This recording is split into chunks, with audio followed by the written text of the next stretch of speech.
Hello, and welcome to this latest edition of Talk About London, a podcast about how to make the capital city a better place. I'm Leanne Tritton. I'm the chair of the London Society, one of London's oldest charitable civic institutions in the UK. It's for anyone who loves London.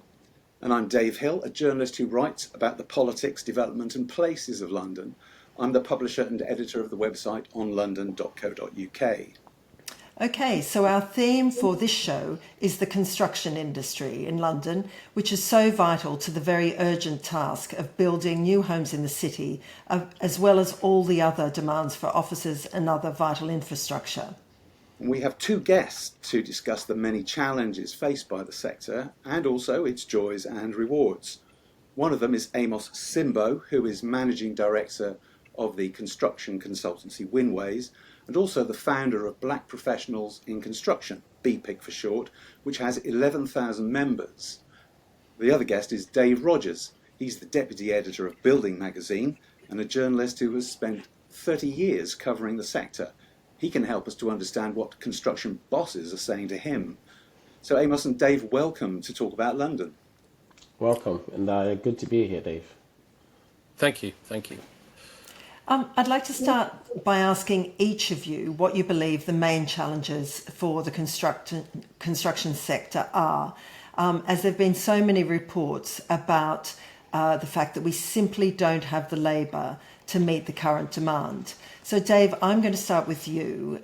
Is this true, or are the problems being overblown? No, I think it is true. Only this morning, which is... the government has announced a skills mission board to recruit 100,000 extra workers every year by end of this parliament, which is 2029. So that's basically another 400,000. So clearly there's a big issue here. The government's got lots of plans that it wants to build 1.5 million homes, carry out all this infrastructure work and so on, and there aren't enough people to do all the work. So that's definitely one issue. The other issue for a lot of firms is that they don't make enough money, or the margins aren't big enough for them to invest in people. So a lot of it is a hand-to-mouth existence. So those are sort of probably a couple of the structural issues that are going on in the wider world of contracting. And Amos, what do you think about that? How is it affecting SMEs in the construction sector? I mean, 400,000 people in the next 4 years, that's a lot of people to conjure up. Yeah, no, I agree with what David said there. Just in terms of it is an issue. For me, I've been in industry now probably coming to say 13 years, 14 years. I've been hearing this issue since I started in the industry. So it looks like it's an issue that's been there regarding construction, but it looks like the solutions are always iterated the same way in terms of how do you actually solve that skill shortage and what do you actually do. So I think it's true that there is a skill shortage, but then personally, I don't think we really dig that deep into how to actually solve it. So it's always brushed on the surface of, it's the same old, isn't it, in terms of the solutions of how to actually intrinsically deal with it and actually have an industry which doesn't crack. It's the same thing that goes since I've been in this industry. I hear that every single year. So it is true there is a skill shortage. I did see the construction mission board for the 100,000 skills, and I think it's a good thing that it's coming to light. It's one of the things before this government that everyone was talking about, to say it needs to be higher up on the government's agenda. So it's good to actually see it being on the agenda now. But I think there's simple steps that can be done to better solve that issue. Hopefully they've got that as well on the on some of the solutions they're looking to implement. So what are your solutions, Amos? What would you recommend? So for me, from what I'm seeing, I think the issue shouldn't necessarily be about, when it comes to skills, about people saying we need to go more to schools. I think that's that's a very obvious answer that gets banded out a lot out there all the time. So every panel or any industry engagement you go to, or businesses, they talk about let's go to schools. Yeah, the people have been talking that forever about going to schools, and I think people do go to schools to some extent, but then those students never come to the industry.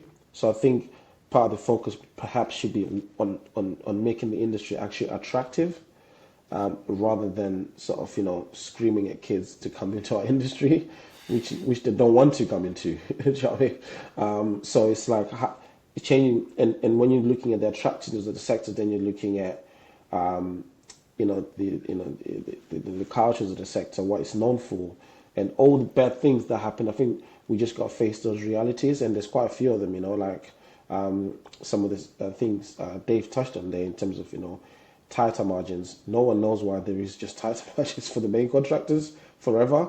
Can that be solved? Because that goes downhill essentially to small businesses who then don't pay their people on time, or they don't pay them at all, which then leads to a lot of the mental health issues that you hear or see. That's really the issues there that where most of that is coming.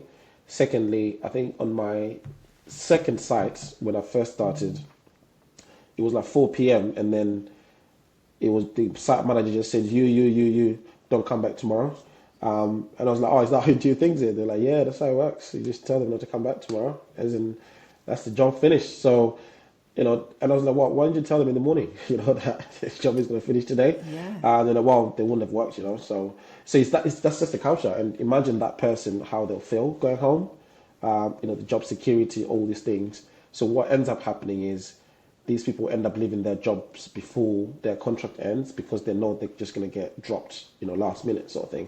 So I'm kind of going into a little rabbit hole there, but I think there's the culture of the industry, and there's so many things around there, that could be so that's one thing I think the industry can really look at in terms of solving. Mm-hmm. The second thing, so that I don't keep going on, is I think at a government level, when they're setting the tone, they themselves should actually know about the industry, which I don't think they really have a grasp.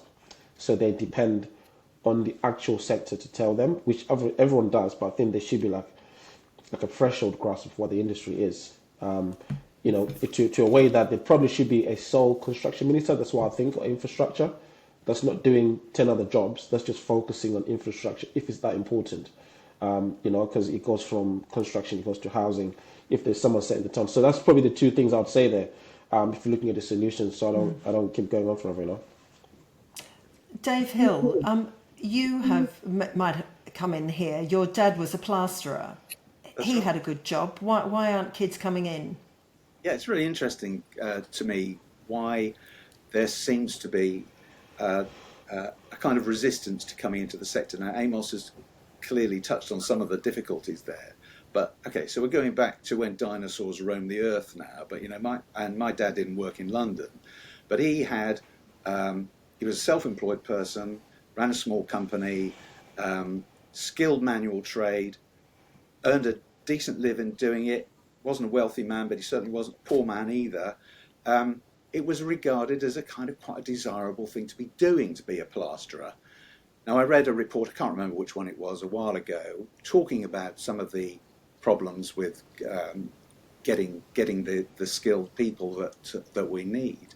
One point that came out was that a lot of the people who are working in it at the moment are kind of getting towards the ends of their careers. They're in their 50s. They're not going to be around for long. They're not being ushered. They're not being replaced. I'd like you to tell us a bit more about this business of going into schools, Amos. And from your experience, what are all the barriers? Is there something sort of unfashionable, if you like, about going into the building trade? Lots of skilled jobs of different kinds available. Is there a kind of psychology about it as much as anything else? I think so personally. So for me, I came into construction. I knew nothing about construction, so I went to Loughborough Uni, and we had the typical businesses coming in there like Nestle. We're next door to Rolls-Royce in Derby, so they'd come in and tell you about the engineering and all that. I only got a job because I'd done an internship with the M&E company.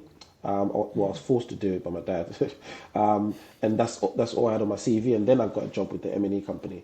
and then I just didn't know anything at all about construction. So there wasn't that level of awareness, which I think people can do, especially higher education as well at that level. But I think the reason the exposure of showing the spectrum of actually the roles you have in construction, it starts obviously at the consultancy level all the way. What people see for construction is probably 20% of the industry. What a normal person out there thinks construction is probably 20% of what it actually is in terms of the roles. The rest of it is not so visible. So people wouldn't necessarily know what these consultants do, like the big consultants you have, and people wouldn't necessarily know the main contractors that you have. They're actually not builders. The builders they know are the subcontractors, the people who are actually on the sites, and what they call small businesses are actually micro businesses. That's what they're sort of referring to. So I think just knowing what the industry is like, and you get to know it if obviously there's been more awareness about the sector itself and how it does. But also secondly, for the media, I would say every time people hear about construction is when something bad goes wrong.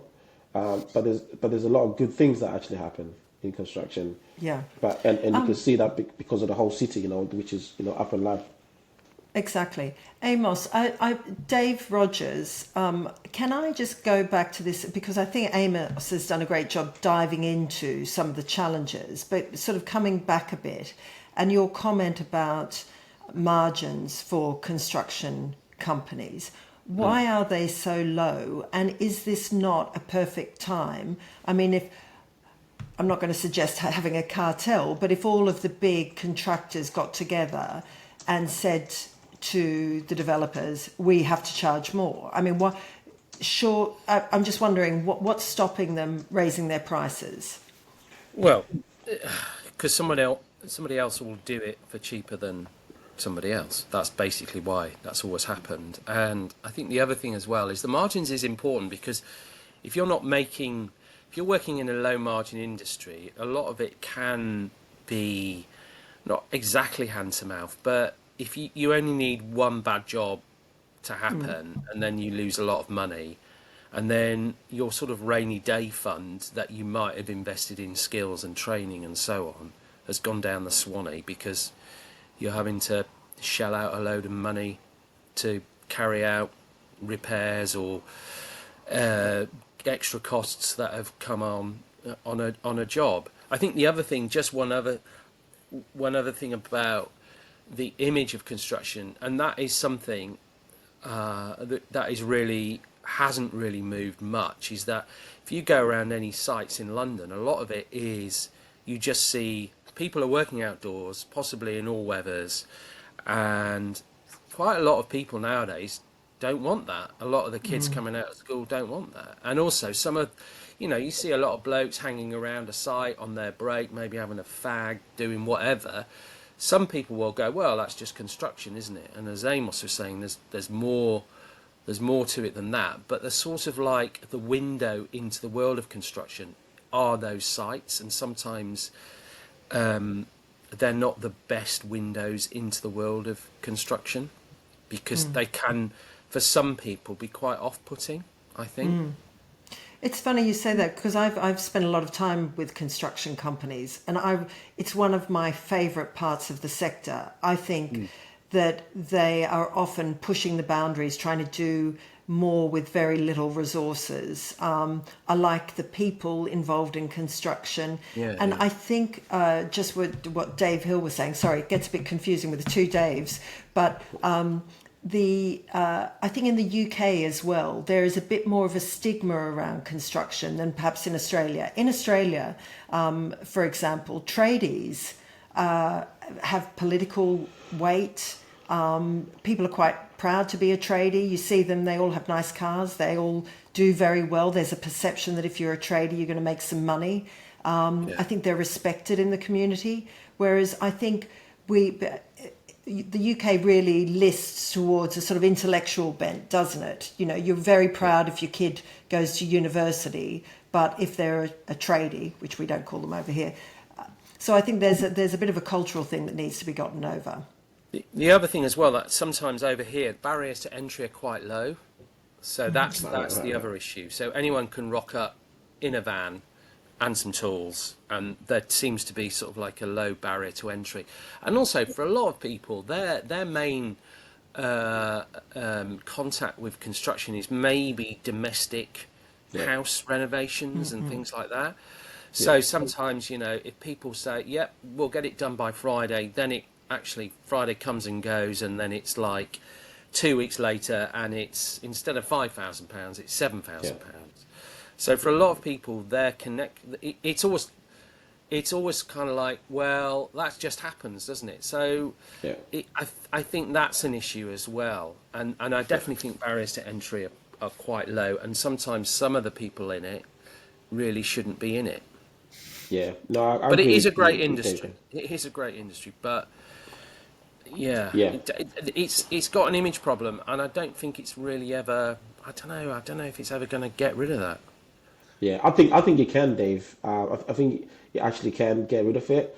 And I think just going to what yourself and Leanne said there, tradesmen used to be something of pride here in this country. A lot of working class people, and if you look at how London came up and all that, being a tradesman used to be something of pride. That you can work with your hands. And I think we can easily change that. Perhaps if there is people in the media, a campaign to really celebrate tradesmen, because you're sort of up in the level of you can actually be a professional tradesman. Because at the moment it's just hogged. Then Dave Rogers there is saying there's a low barrier to entry, because it's not almost like everyone can be a tradesman. But actually there's a certain level of professionalism you actually have as a tradesman, Oh, and having absolutely, yeah. and having those tradesmen at a certain professional level, it's a profession. And I think bringing them to the table, like you're saying, Liam, in Australia, you have them, with a bit more like influence and all that sort of stuff. It'll be interesting, obviously, on the new board that they have, if there's some tradesmen on there, because in this country, it's almost like all the tradesmen just get told what to do, and that's what you get. A lot of tradesmen on site. If you look at their facilities, it's just like something that sometimes there's not really a standard. I went to one building site and one guy was trying to have his lunch and there was something leaking above him. And I was like, well, how are you expecting this guy to come out and do a great job when he can't even have his lunch properly? Do you know what I mean? Like in terms of the facilities that you have. So I think there could be a great campaign, because it is something that it resonates a lot with people. It's a professional sector, just like you have, because I think as a country we kind of moved on from being hands-on to just being the professional sort of PwC country, you know what I mean? Like where everyone is just reading now. But there's, and I think there could be a drawback to that. And you've seen it even in the political landscape, where, people, really want to celebrate, because it's a working class thing. People going to work, people get in their van and read. So I think media can do a lot in celebrating that, in really putting that. There's something that Dave Rogers said at the start, which I don't have the answer for, but I just wanted to maybe for another day, really, to say this whole low margin thing for these big construction companies, can it be rethought? Like every other day I open the news and there's one company that's gone bust, and I'm like, what's there's something not right about this whole thing? Like I understand low margins, but can anything be done? Could I sort of just try and sort of summarise some of what we've covered Yeah, so far? So there seems to be a kind of image and reputational problem, which both of you have spoken about, which is something which could be addressed yeah, with the right sort of marketing and the right, the right, perhaps the sector itself going out to help itself more. And yeah, then you've got the financial difficulties, which presumably a lot of this comes from the cost of materials, and the generally high cost of everything. So you've got those two things. Now, you mentioned my fellow Dave earlier, the latest government announcement on this. There was one back in March as well, where they said, I'm just consulting my notes here. They said that they would have 60,000 more people in the sector by 2029. There's a lot of initiatives going on. I went to an event earlier this week, which was about the new growth and apprenticeships levy, which is not just about construction, it's about everything, and an attempt to improve that. So let's talk a bit about the government. What more can the government do to help with that image stroke reputational problem and this whole recruitment, how the actual practicalities of recruiting people. What can the government to do more to help? And what about what they've done so far? Is this being of any use to the sector? I think actually what they could, I think that this government has, I think, is the first government in a long time that recognises the value of construction, Yep. and they, because they need construction. It's one of their key economic drivers, and I mean, whether they reach 1.5 million homes, lots of people think they won't, because tradition or historically, you put a target and people miss it. But I think they are quite committed to construction. I do think they probably need I think Amos said this earlier, was a construction minister across the piece. Mm-hmm. I think that definitely, because at the moment, I think under the last Conservative government, there was something like 20 odd in about 5 or 6 years. It was just ludicrous for a really kind of like important sector. One with that's, I think, what traditionally 5-6% of GDP is kind of like madness. But I think they are. Look, you know, the government has to help out the industry, but with these initiatives, because if it doesn't bring in the people, then its economic plan won't work. So, but I think a construction minister would be good, and. Yeah, they've just got to sell it better. The industry has to sell it better. Maybe this actually, what the government's doing, and kind of like placing this importance on all these initiatives like new homes and new infrastructure and so on, will actually by almost osmosis kind of like take it up a notch. I mean, I know someone, for example, he works in a coffee shop and he's actually doing a course on cyber crime. And he basically Googled it and said, what jobs are going to be important in the next 10 years, being a cyber security expert. So I think maybe that's how it could happen, where, you know, you get that kid in 10 years' time going, what jobs are going to be important? Well, we need loads of people to build loads of homes and stick down loads of railways. Yeah, So it might happen.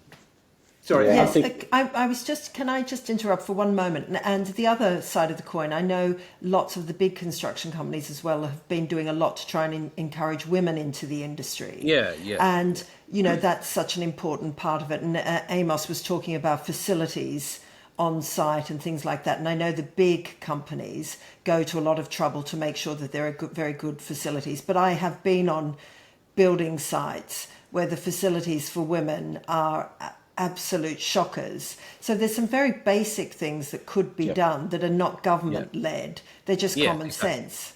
Yeah. Yeah, I agree with that. And you tell me, Leanne, why there's no zero tolerance on the site not having a toilet. Do you know what I mean? For all these years, why is that not a standard that, you know, as a construction site, it's a health and safety thing that you're supposed to have, because it's almost like when, you know, if you've got a female toilet on site, it's always locked because all the guys will flock in there. Do you know what I mean? So, but then if they go to McDonald's, they never run into a female toilet. They only do that when they go to a building site.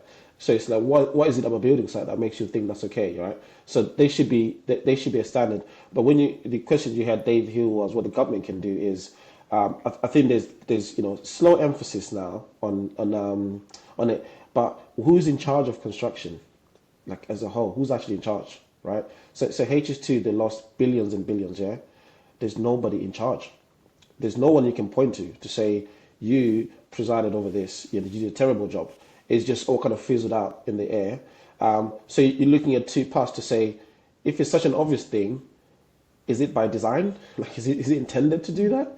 You know, or is it a mistake? Because you can't do such a blatant mistake of, you know, like, you know, NHS has got somebody who's completely in charge of it, and even though it's got its own problems, we know who to go and, you know, knock on the door. The home office has got the same thing. This is such a critical piece to the economy and to the country's infrastructure, but he has 10 people in charge, and amongst those 10, some of them are private businesses within the industry who are in charge as well, you know, and they kind of serve their own interests in amongst that all being in charge. So it's like, why is there nobody across the infrastructure piece where is there is some sort of level of control, because you've got the main infrastructure construction, and then you have housing, and at the moment they operate as two separate things, but then they're all being built by a similar sort of supply chain, Absolutely. across the piece. So from a government perspective, why is there just not that order? And that's why I said earlier on, it's either it's by design, so it's actually they know that's what it is, and it works like that, or they just don't have a grasp of the actual industry. Because if you then have that, you can set good standards. You can say talk about things like margin. You can talk things about standards.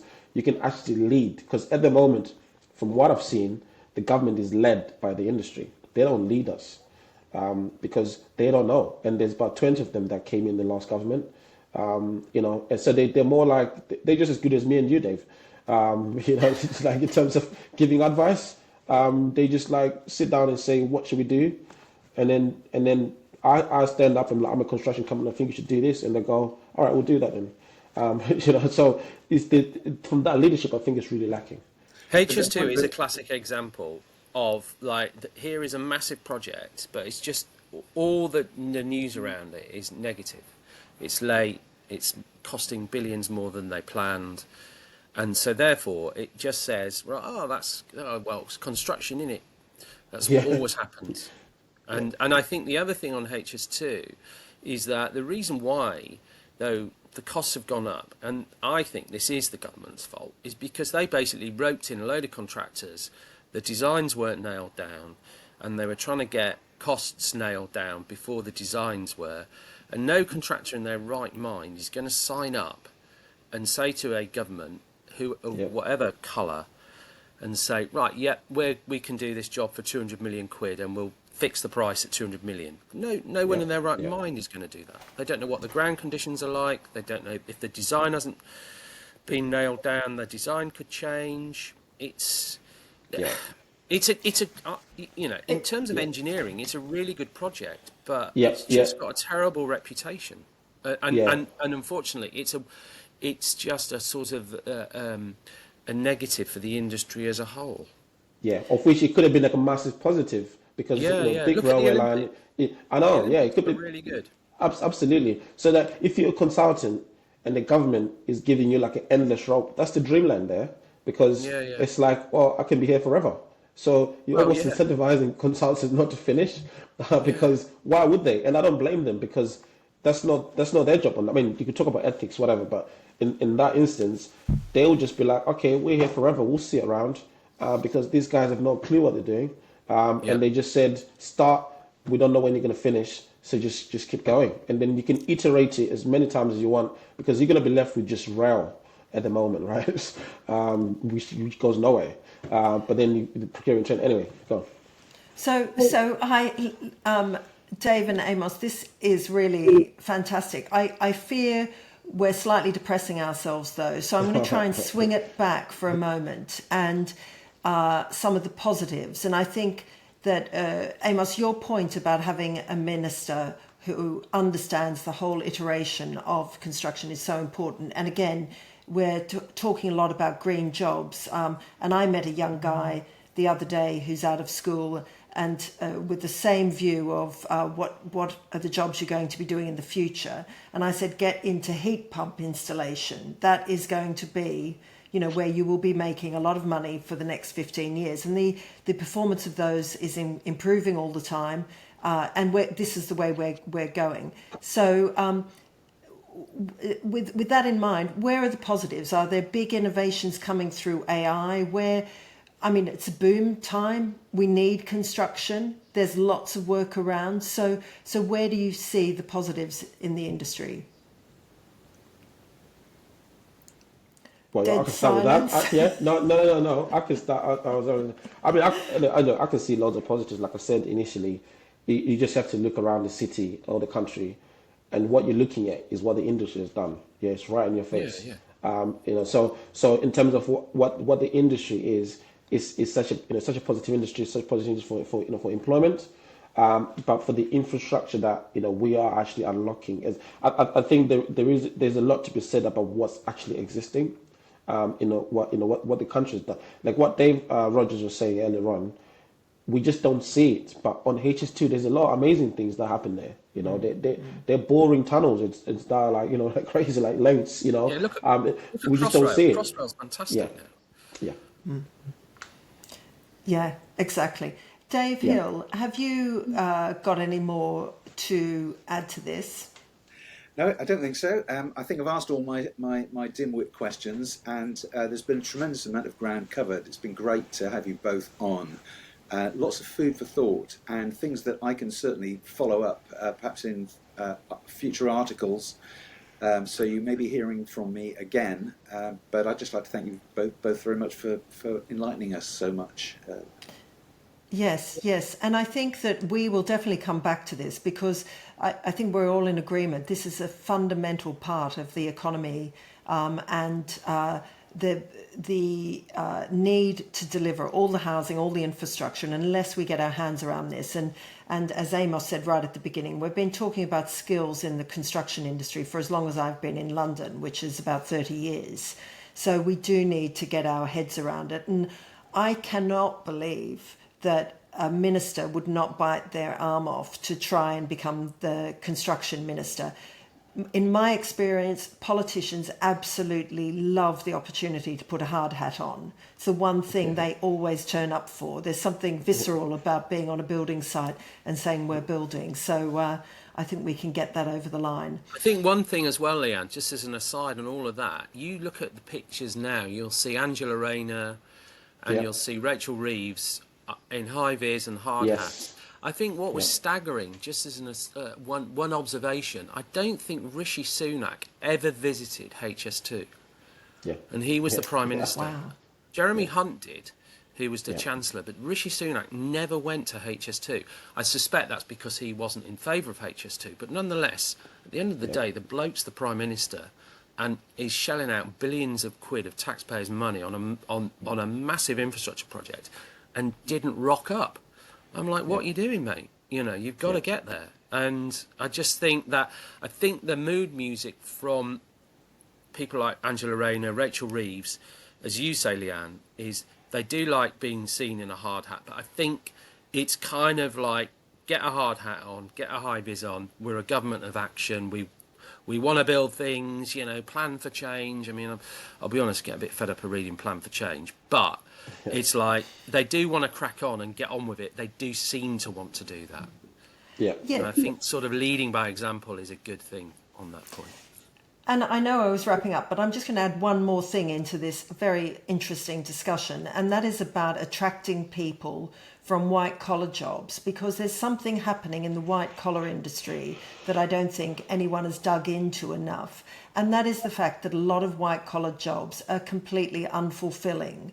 You know, there's some people who've talked about non-jobs and people, particularly in their 20s, who've come out of university and think this is the great promise, and then find themselves, you know, on in an office and on Zoom calls, and a feeling, Amos, you're talking about sort of mental health, feeling unfulfilled, you know, and there is something really still visceral about the need to build things. And, absolutely. Providing sites can get their head around their care of workers, it can be a very freeing profession. Yeah, absolutely. I've met, like, my wife is the same. She was working in retail, and I was like, look, you could do the same thing in construction. But you know, I think a lot of people want that, and maybe we could do another episode of the positives, so that we spend the whole thing just praising the industry, because there's a lot of things that we can actually do. But those positives, no one is going to do their white collar thing. Come to construction.